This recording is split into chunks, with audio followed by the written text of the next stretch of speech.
maanta waxaynu baahi weyn u qabnaa in shacbigeenna iyo dalkeennuba helo degenaansho siyaasadeed iyo nabad si wixii hore aynu u qabsannay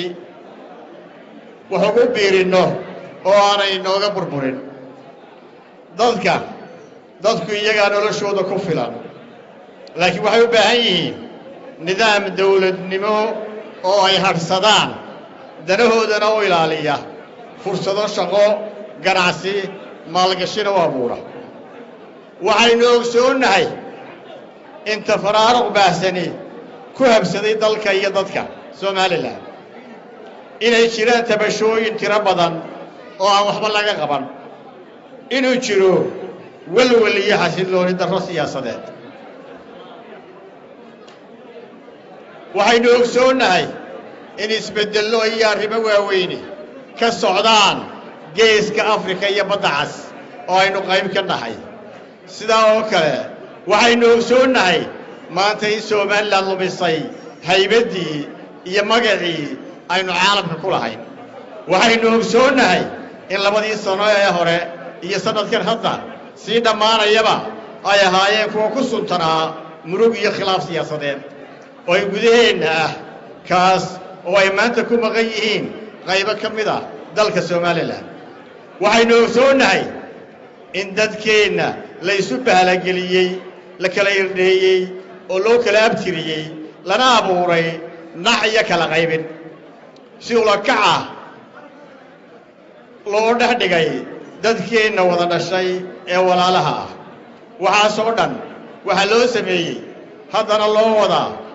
si qorshaysan oo la rabo in looga fushado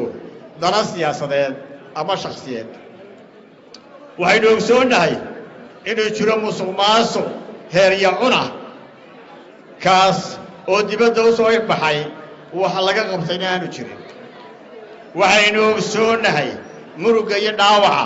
soo gaadhay hannaanka dawladnimo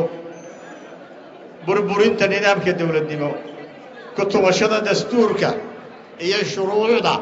oo ugu dambeeyey xadhigga xildhibaan maxamed abiy curyaaminta hay-adaha dawladda qofaynta iyo qoysaynta talada dalka siyaasadaynta hay-adaha dawladda iyo u adeegsiga ololaha doorashooyinka burburinta kala dambaynta iyo hannaanka dimuqraadiga ah ee tala wadaagga ku dhisnaa wiiqidda burburinta hay-adaha dastuuriga ah ee golaha wakiiladu ugu horreeyo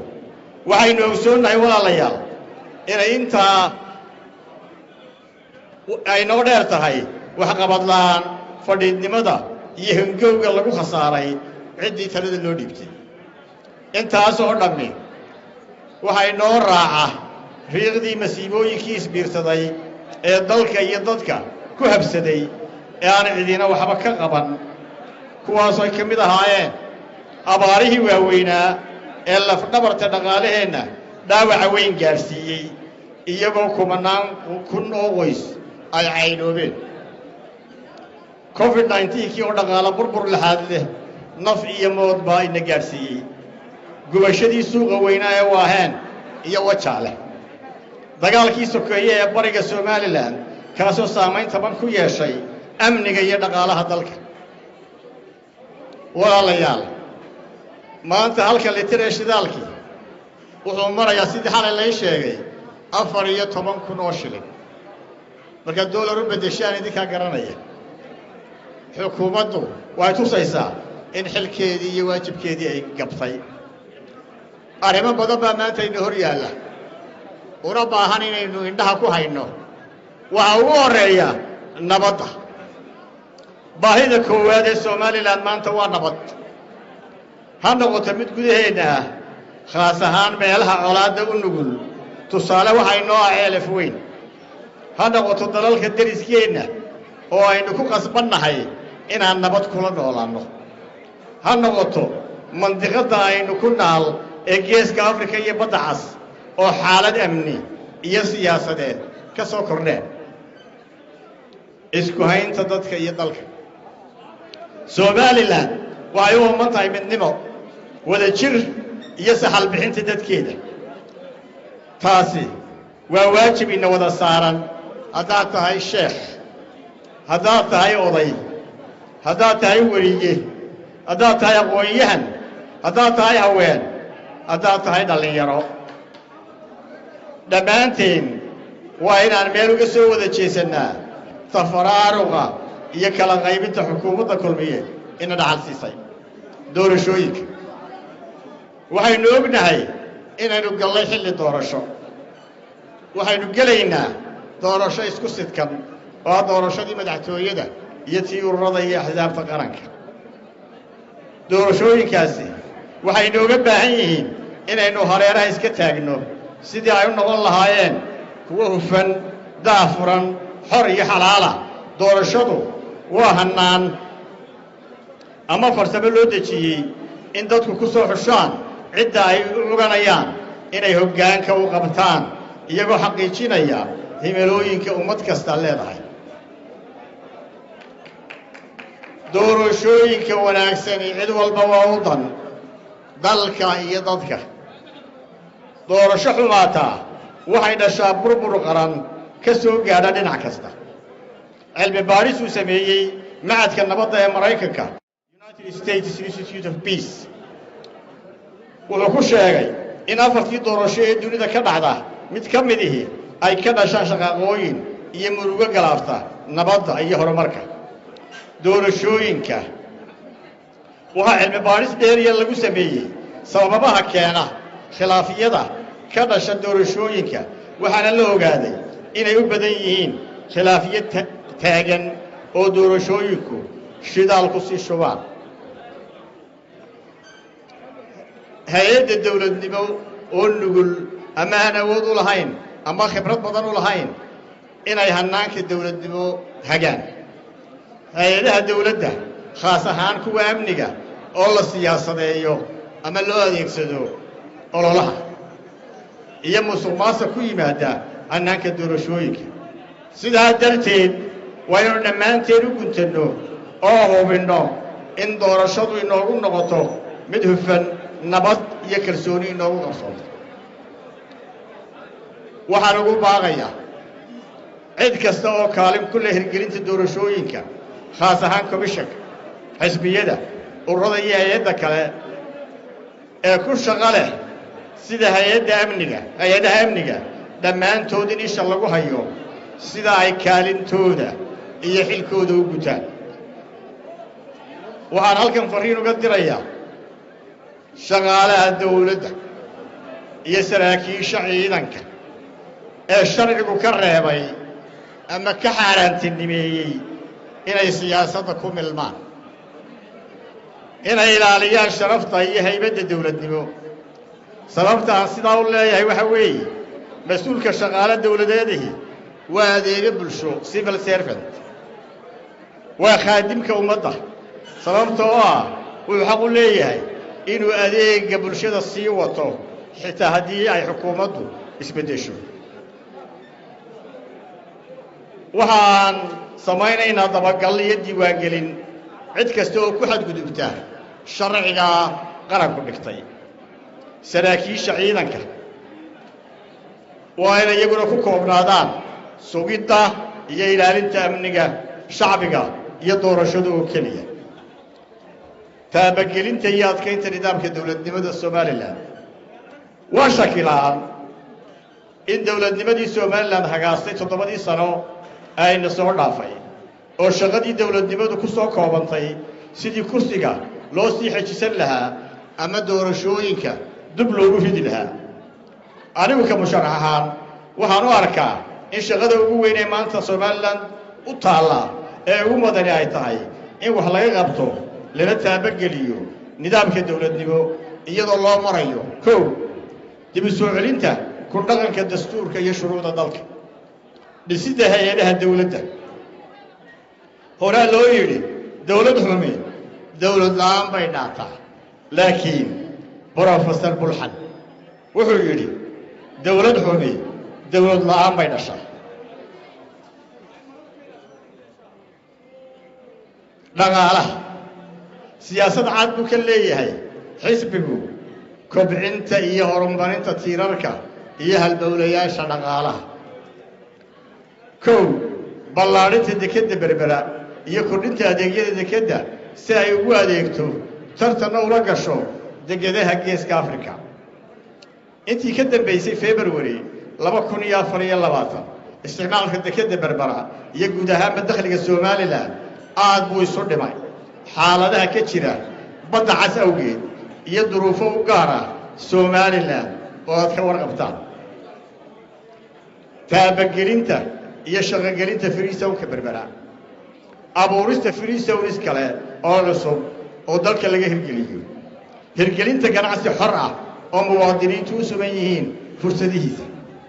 soo dhaweynta maalgashiga Soomaaliland ee muwaadiniinta Soomaaliland iyo dhammaan cid kasta oo maalgashanaysa dalkeena waxaan mudnaanta siin doonaa warshadaynta xoolaha kalluunka caafimaadka beeraha dalxiiska hantida maguurtada iyo khayraadka kale sida macdanta iyo shidaalka maalgashadayaasha waxaa loo samayn doonaa shuruuc ilaalisa hantidooda damaanadna u noqota maalgashadayaasha waxaa loo fududayn doonaa diiwaangelinta shirkadaha iyo degitaanka dalka Soomaaliland adkaynta iyo wanaajinta xiriirka dariskeena waxa waajib inagu ah inaan dhammaan dawladaha dariskeena kula dhaqanno niyad sami iyo iskaashi ku fadhiya danaheena fog iyo kuwa dhow labadaba dalka Itoobiya waa dalka aynu xuduudka ugu dheer leenahay waxaynu xiriir toos ah oo darisnimo oo walaalnimo lahayn muddo ku dhow 50 sano waa dalka shacbiga Soomaaliland u qaxeen 88 iyo ka hor marka laga bilaabo ku dhawaaqistii SNM waxay naga dhaxeeyay Itoobiya xiriir iskaashi iyo wax wada qabsi si gaar ah waxa dalka Itoobiya gacan inaga siiyaan dhinaca amniga iyo waxbarashada waana nooga mahadcelinaynaa waxay nagu waajiba inaan sii xoojino iskaashigaas dawlad deegaanka Soomaalida ee Itoobiya waxaad ogtihiin inuu naga dhaxeeyo dad iyo dalba sidaa darteed Itoobiya xiriirkeena iyo wax wada qabsigeenu marnaba mugdi ma geli karo dalalka kale ee iyaguna dariskeena la ah waxaan ugu baaqaynaa nabad iyo iskaashi ku dhisan ixtiraam iyo isqadarin xaaladda ka taagan geeska Afrika iyo badda cas mashruucyada ka taagan mandiqada istiraatiijiga ah ee Ilaahay ina dhigay uma baahna siyaasado laablakac ku timid iyo himbiriisi mala awaal ah sida siyaasadda xukuumadda kulmiye ee maanta tahay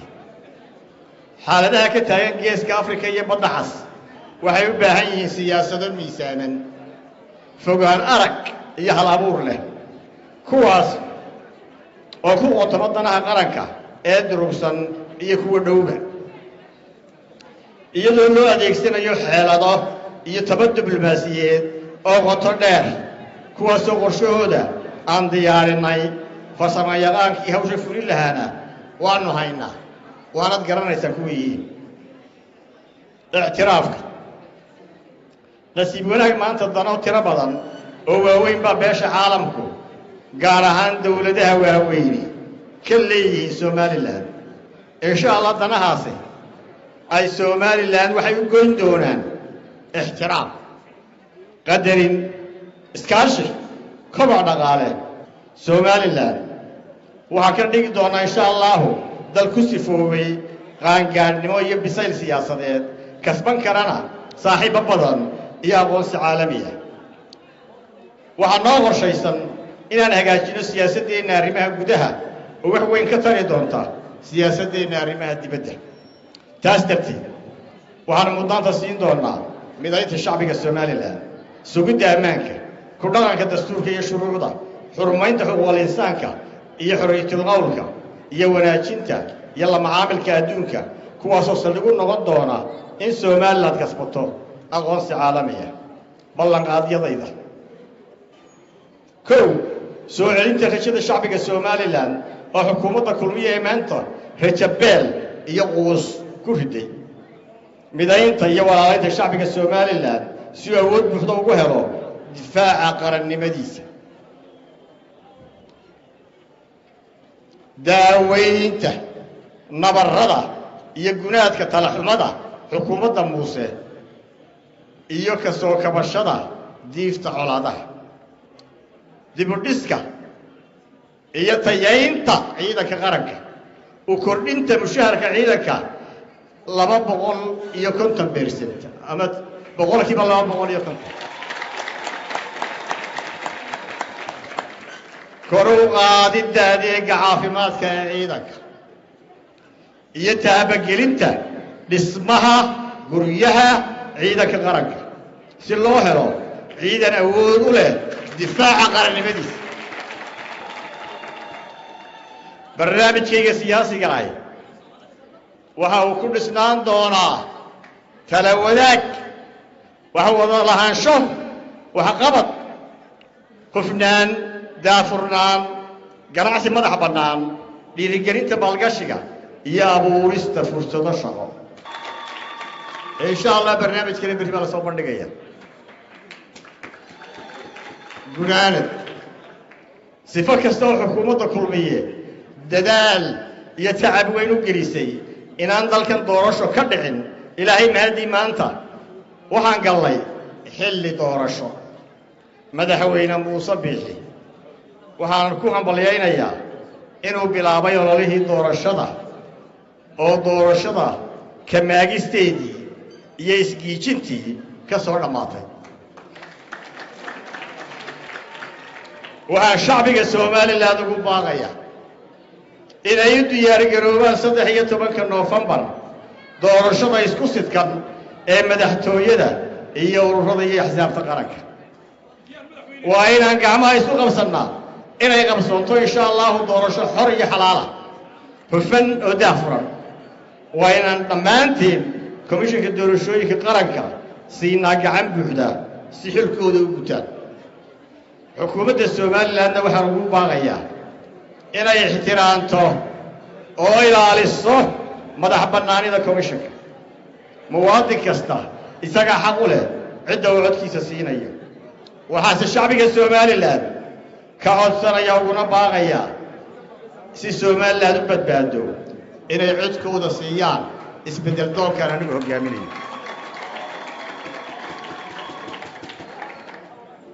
saaxiibkay Muuse iyo xukuumaddiisu durbaanka ugu weyn ay garaacayeen 2017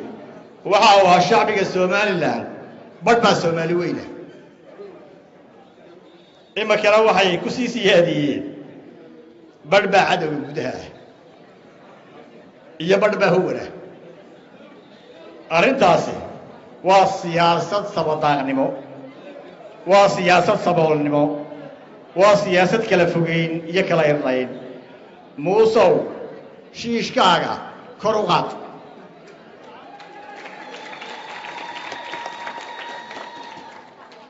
waxaan hadalka ku gunaanadaya madaxweyne durbaankii aad tumayseen idinka oo ogeyn buu gunta ka dhacay oo daawashabay nasiib darro welise gawda ayaa ku haysaan oo garaacaysaan durbaan dalooshaday madaxweyne filimkaasi waa filim la daawaday oo aan xiiso badan shacbigu hayn madaxweyne waxaan leenahay jiib dogtaani waxqabadkiina shacbiga u soo bandhiga waxaad u soo bandhigtaan sababta ay u baaqdeen ballanqaadyadii faraha badnaa ee aad u shacbiga u ballanqaadeen ay u beenoobeen shacbiga ka qanciya anigu waxaan ahay aasaasaha iyo musharaxa madaxweyne ee xisbiga wadani Allahu akbar waxaan ahay musharaxa madaxweyne urur siyaasadeedka ka waxaan ahay musharaxa madaxweyne ee dhammaan isbedbedelka Soomaaliland madaxweyne ku-xigeenkayguna waa Maxamed Cali Awaad